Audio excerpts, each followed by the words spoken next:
Okay, today's assignment is going to be installing the IC555 chip. IC standing for integrated circuit, which means inside of this block, or this one, is a system or an integrated circuit where several things go on inside of here. So therefore, we have 8 leads that have to be put in and specifically put in with our markers. This is an initial diagram that's on our project, and then this is a picture of one, and you could barely see, or it might not have the semicircle, but it does have the circle representing pin 1.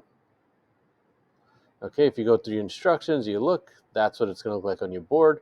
It goes to here, and it says go to figure C, which is this one. We'll zoom in on that.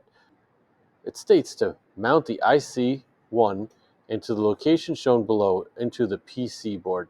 PC stands for printed circuit. Be sure that the notch or the dot on the IC is in the same direction as the marking on the PC board. See drawing below. Solder and cut off excess leads. We don't have to cut off the excess leads. Has a big warning here. It says do not keep the soldering on the integrated circuit leads for extended periods of time. You run the risk of overheating the IC chip, thus damaging it. Okay, so IC chip is a timer.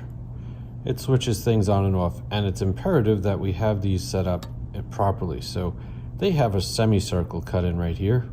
All right, so this pin 1 has to be aligned with pin 1 on the board.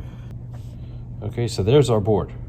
And if you notice, it says semicircle is pointed out right here, and that's telling us it's pin 1. So if you have a chip that doesn't have the semicircle, it will have a dot.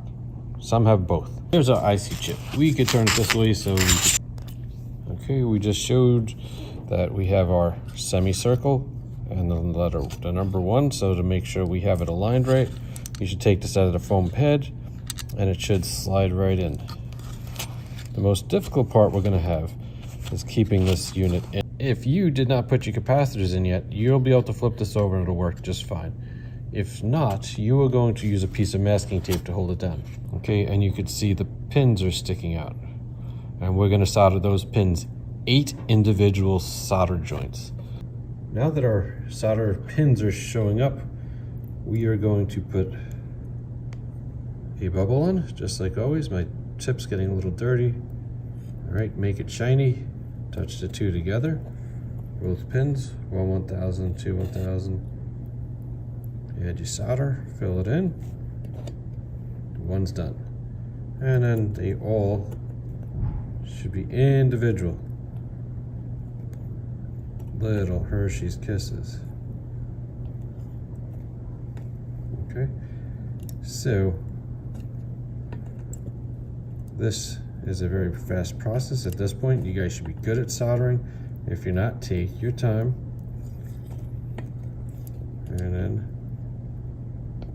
the IC socket is complete. Okay, when you're doing so many in a row, you don't need to do it over and over again, cleaning the tip.